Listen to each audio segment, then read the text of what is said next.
کیا ہم اہل سنت ہیں یا بریلوی؟ ایکچولی تو ہم سنی ہیں، اہل سنت ہیں۔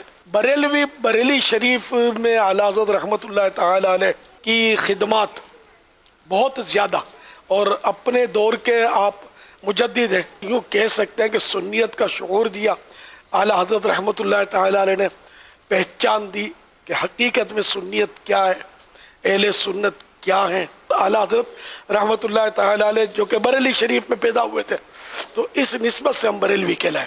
بریلوی کوئی نیا فرقہ نہیں ہے، معاذ اللہ، یعنی بریلوی مانے وہ کہ جو رسول اللہ صلی اللہ تعالی علیہ وآلہ وسلم نے ہمیں جو عقائد بتائے، جو قرآن و حدیث کے عقائد ہیں، جو صحابہ کرام کے عقائد چلے آ رہے تھے، تو وہ عقائد اعلیٰ حضرت رحمۃ اللہ تعالی علیہ نے ہم لوگوں کے اندر اتارے، تو یوں اس نسبت سے ہم بریلوی کہلائے۔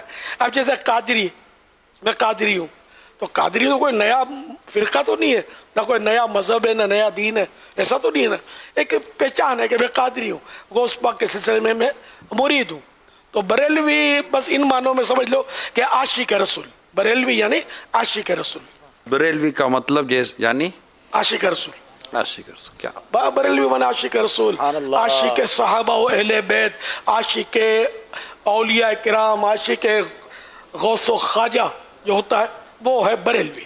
الحمدللہ فیضان اعلیٰ حضرت جاری رہے گا، اور جو میں نے کہا یہ بریلویوں میں ملے گا، اور اگر یہ چیز نہ ہو تو پھر وہ بریلوی نہیں ہے، وہ دھوکہ دے رہا ہے۔ کیا بات ہے، صحابہ و اہل بیت میں بالکل بھی کوئی مطلب کمزوری اس کے نہ ہو، عقیدے میں، اعتقاد میں، اسی طرح اولیاء کرام پر تنقیدیں نہ کرتا ہو، تو بہرحال یہ کہ وہ بریلوی۔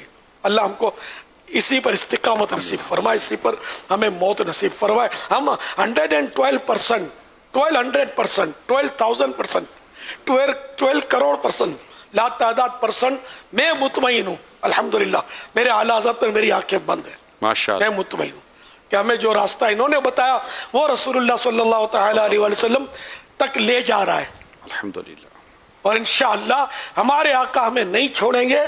ہماری تو انشاءاللہ یہ شان ہوگی محشر میں کہ باغ جنت میں محمد مسکراتے جائیں گے، پھول رحمت کے جھڑیں گے، ہم اٹھاتے جائیں گے۔